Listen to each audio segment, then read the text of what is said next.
my primary role has been in the mass feeding. We have a state mass feeding kitchen that has a capacity to do up to 30,000 meals a day. But here, we scale it to the need. And here we're doing, right now we're doing 5,000 meals.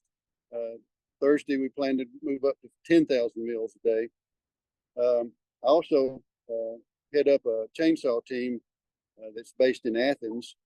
And we've been working over in Tyler for the last couple of weeks, taking trees off of houses and helping folks that can't afford to pay somebody to do it and don't have insurance. So we've done quite a few jobs over there in the Tyler area lately.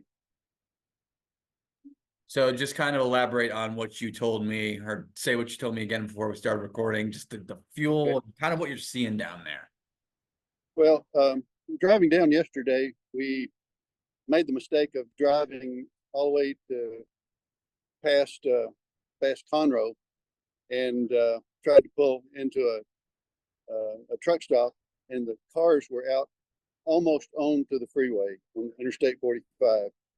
The lot was full, and we pulled around to the truck area, and there was no fuel. The trucks were pulling in and turning around. So we made a U-turn, went back to Huntsville, and we're able to stay in line and get enough fuel to come down here. And the few grocery stores that you see open, the parking lots are completely full, and there are lines to get into the parking lot. And people are struggling. You can't get fuel here because there's no power in certain areas, so they can't power the pumps at the gas stations. They may have gas and diesel, but they don't have power, so they're having to travel to get fuel. And having said that, the only people here that the only people here that have power are those that have generators, and that requires fuel. So they have to go somewhere to get fuel. So it's pretty tough. I do understand that they're working diligently to get the power restored, and they're making a lot of progress. You see literally hundreds of power companies coming from other states and all over Texas to help out in this area. And it's really one of those things where you help your neighbors, and that's what we're doing. We're helping our neighbors. We have problems in our area like we did in Tyler. We help them. We have problems in Houston. They're still our neighbors. So that's what God calls us to do, is to help our neighbors. I'm not sure if you can tell me this, but how many guys are down there volunteering with you? Do you know? I think there's somewhere close to 20 at this site. We expect there'll be quite a few chainsaw teams show up in the area as soon as the power companies can clear roads. You can't really get into them until they get the trees off of the power lines. But I would suspect we'll have some chainsaw teams, probably some mud out teams in the next few days show up. But when things like this happen, you have chainsaw, you have feeding, you have mud outs, and down the road there'll be some rebuilding done. So a lot of ways that we can help. So I'm assuming you're one of the first teams that got there, but when do you think you'll be there until? Do you have an idea?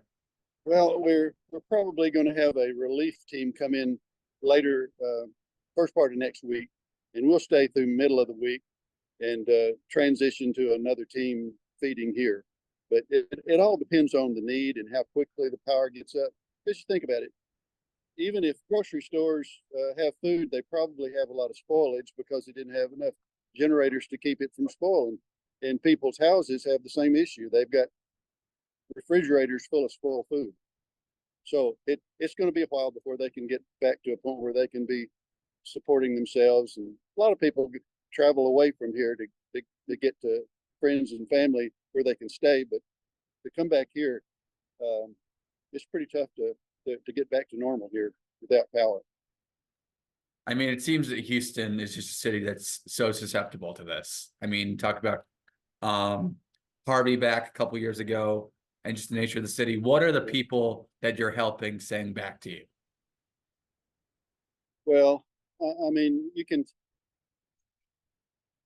when you're driving down the road, people see your vehicles and they roll their window down and give you a thumbs up. You know, they appreciate it.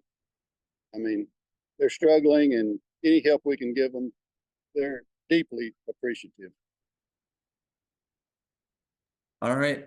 All right, Mike, anything else you want to say? Well, I just think that, you know, there's a lot of people would like to help. And when I go home, people will say, I wish I could go. Well, you don't always get to go, but maybe you're not able physically, but you can either, you know, give money to Salvation Army, as we're working with, or the Texas owned missions, or you can just pray for us. Just pray for the folks here. They're desperately needing help from all sorts of directions.